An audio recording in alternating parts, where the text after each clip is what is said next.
It's going to be over by the time it's done.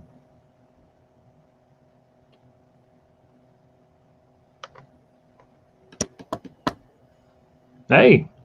Hey, I think we're live now. I think we're live. Sorry about being late. That is definitely my fault. Well, you know what?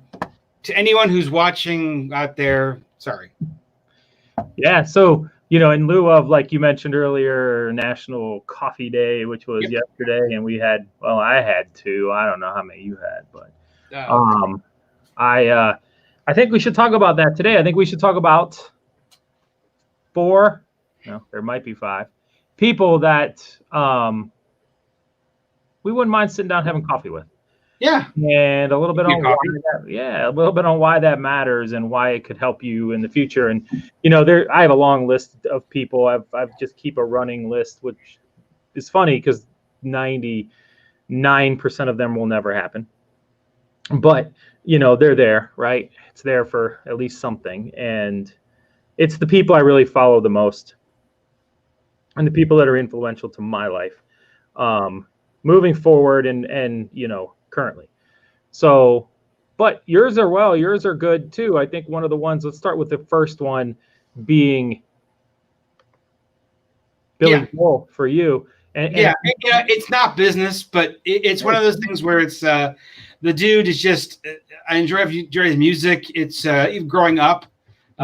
He's one of those people where, he's, much older than I am. Yeah, he's not really honestly relevant to today because he's not written anything new since 93. But the point being, he was just an important figure growing up. My dad listened to him when I was a kid. I listened to him throughout college. That a close friend of mine, she and I have both connected well over Billy Joel. So he's just one I'd love to pick his brain and his style, if you will, when it comes to how he writes his music and touring and that kind of thing. Yeah. I mean, you guys have the same look, the bald hair and the goatee and everything. Yeah. So that kind of works, right? One of my big ones, and, I was talking to you about him the other day, is Ryan Serhant. I mean, I've had, I don't want to, this is Man Crush Wednesday, right?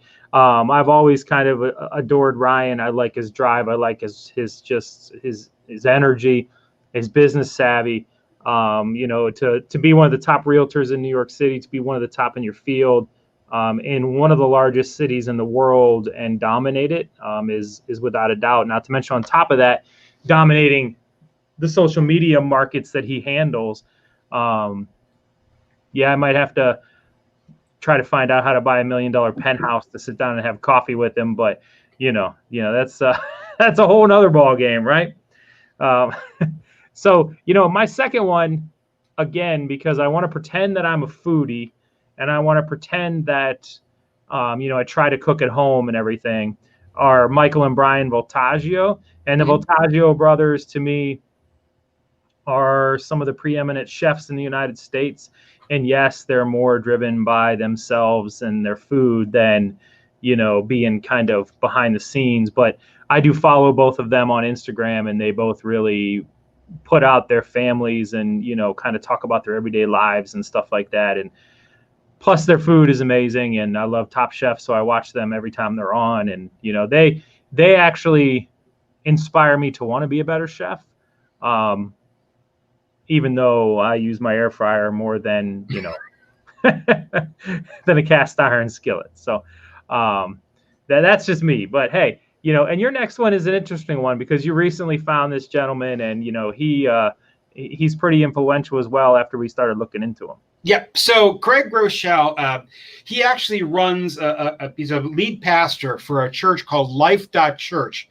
To many people who are of faith, you may know him. He actually did the Bible app that everyone likes to use across the country.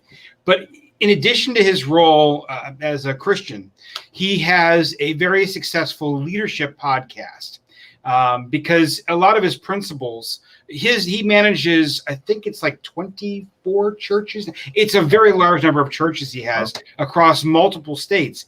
And so the principles that he applies to leading the churches can apply to leadership within organizations. And I found a lot of great takeaways from him, especially as I'm beginning to grow as a leader. Just a good start, if you will, to kind of get some good foundational principles. Gotcha. So let's run through that again. You got Billy Joel. Yep. Of course, everybody knows who Billy Joel is. Yep. Ryan Serhant, Michael Voltaggio and Brian Voltaggio, and Craig Groeschel. Yes. That's a good one. I think they're great. And, I think it's interesting to say that who would you have coffee with? I mean, like I said, I have a running list of people that I actually do want to follow and want to have coffee with. You can kind of, there it is. And, but a lot of them are just people who are going, oh, yeah, like Gary Vaynerchuk, of course. That's why we didn't put Gary Vaynerchuk on here because, if Gary Vaynerchuk wanted to have coffee with me, I would drop everything to do it. But, it's never going to happen. You can't get a hold of the guy. You can't talk to the guy. Well, yeah. But he's a good dude, and he does believe in a lot. And, and there's others. I mean, like I know we had talked about past, and when I look into past, dude, I could sit down with Babe Ruth and have coffee and probably, some whiskey in my coffee just to get his stories and things like that. You had one, though, that made sense to you because I know you're a big politician. Yep, Bob Woodward. And if everyone out there is going, who? There was the Woodward and Bernstein team from the Washington Post. They helped break Watergate, Nixon. He's also a popular author. He's written books about every president, including the most recent about Trump. Everyone's talked about that. So politics aside, he's just he's